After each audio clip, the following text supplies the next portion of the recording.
দর্শক, একটি আলোচনা আছে যে মামলা সঠিক কিন্তু আসামি ভুয়া। বহু মানুষকে যুক্ত করা হচ্ছে, সেটি আইন উপদেষ্টা ডক্টর আসিফ নজরুলও বলেছেন, অন্যরাও বলেছেন যে মামলা বাণিজ্য চলছে। দুঃখজনক হচ্ছে যে জুলাই আগস্ট যে গণঅভ্যুত্থানের সময় বহু মানুষ হতাহত হয়েছে, সেই হতাহতরা তার পরিবার বা তাদের পক্ষ থেকে স্বজনরা মামলা করেছে।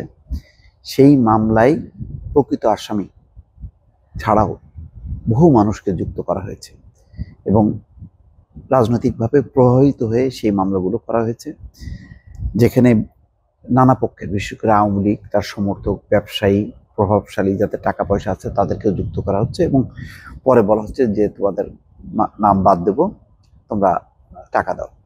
এইরকম কিছু অডিও রেকর্ডও কিন্তু ইতিমধ্যে প্রকাশ পেয়েছে এবং এটা একটা ওপেন সিক্রেট যে মামলা বাণিজ্য চলছে। কিন্তু অদ্ভুত ব্যাপার যে আজম ও নাসির সিটি মেয়র চট্টগ্রামের এবং আওয়ামী লীগের অত্যন্ত প্রভাবশালী নেতা, তার নাম বাদ দিতে চায় বাদী। তার নামে মামলা হয়েছে, এখন তার নাম বাদ দিতে চায়। এখানে কি নাসিরের মতো, আজম ও নাসিরের মতন মানুষ, তারা বরং মামলার আসামি হওয়ার কথা। আসামি হওয়ার কথা না কাদের? যারা নিরপরাধ, নিরীহ, যারা ঘটনার সাথে যুক্ত না। কিন্তু বিগত এই হাসিনার বিরুদ্ধে যে আন্দোলন, জুলাই আগস্ট গণঅভ্যুত্থানের সময় তো এই আজম ও নাসিরদের মতন লোকরাই, মানে শুধু চট্টগ্রামে না, সারা বাংলাদেশে তারাই তো তাণ্ডব চালিয়েছে। কিন্তু তাদের নাম কেন বাদ দেওয়ার প্রশ্ন আসছে? তার মানে ভেতরে কিছু আছে।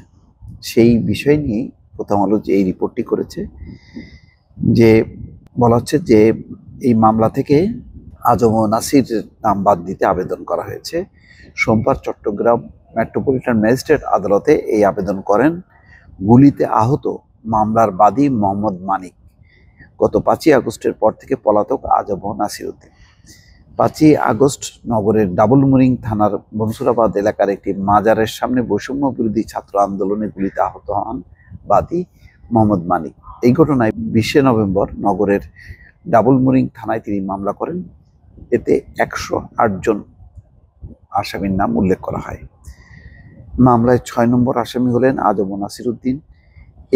এছাড়া সাবেক পররাষ্ট্রমন্ত্রী হাসান মাহমুদ, শিক্ষামন্ত্রী মহিবুল হাসান চৌধুরী, সাবেক মেয়র রেজাউল করিম চৌধুরী, কেন্দ্রীয় যুবলীগের নেতা হেলাল আকবর চৌধুরী সহ আওয়ামী লীগের অনেক নেতাকর্মী এই মামলার আসামি। মামলার 1 থেকে 6 নম্বর আসামির নির্দেশে ঘটনার দিন গুলিবর্ষণে বাদী ডান পায়ে গুলিবিদ্ধ হন বলে এছাড়া উল্লেখ করা হয়। 1 থেকে 6 নম্বর। আচ্ছা, আদালতে করা আবেদনে বাদী উল্লেখ করেন মামলার 6 নম্বর আসামি আজম ও নাসির উদ্দিনের বিরুদ্ধে তার কোনো অভিযোগ নেই। তার মানে 1 থেকে 6 নম্বর বলছে যে তারা এই ঘটনার জন্য দায়ী। কিন্তু এখন তিনি বলছেন যে 6 নম্বর আসামি আজম ও নাসির উদ্দিনের ব্যাপারে বিরুদ্ধে তার কোনো অভিযোগ নেই।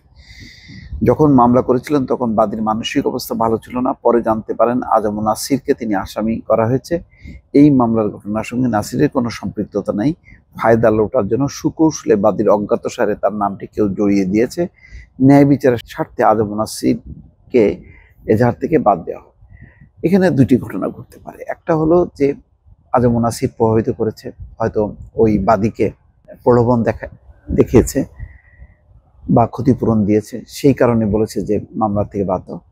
অথবা সত্যি সত্যি এটা হতে পারে যে অন্য কেউ, তার পক্ষে অন্য কেউ তার নামটি ঢুকিয়েছে। এখন কোনটা সঠিক কোনটা বেঠিক সেটিও আসলে তদন্ত সাপেক্ষ। কিন্তু যারা গণহত্যার দোষর এবং মূল ভূমিকা পালন করেছে তারা যাতে মামলা থেকে বাদ না যায়, এই ব্যাপারে বাদীর সাথে সরাসরি আমার ধারণা যে আলাদা সেল গঠন করে, যেটা আসিফ নজরুল বলেছেন যে গণ অভ্যুত্থান সংক্রান্ত যে মামলাগুলো আছে এটা একটা বিশেষ সেলের আওতায় এনে সেগুলো ভালোভাবে পরীক্ষা নিরীক্ষা করা উচিত। তাহলে বোঝা যাবে যে কারা আসলে মামলার আসামি থাকা উচিত আর থাকা উচিত না। দর্শক ভালো থাকবেন, আল্লাহ হাফেজ।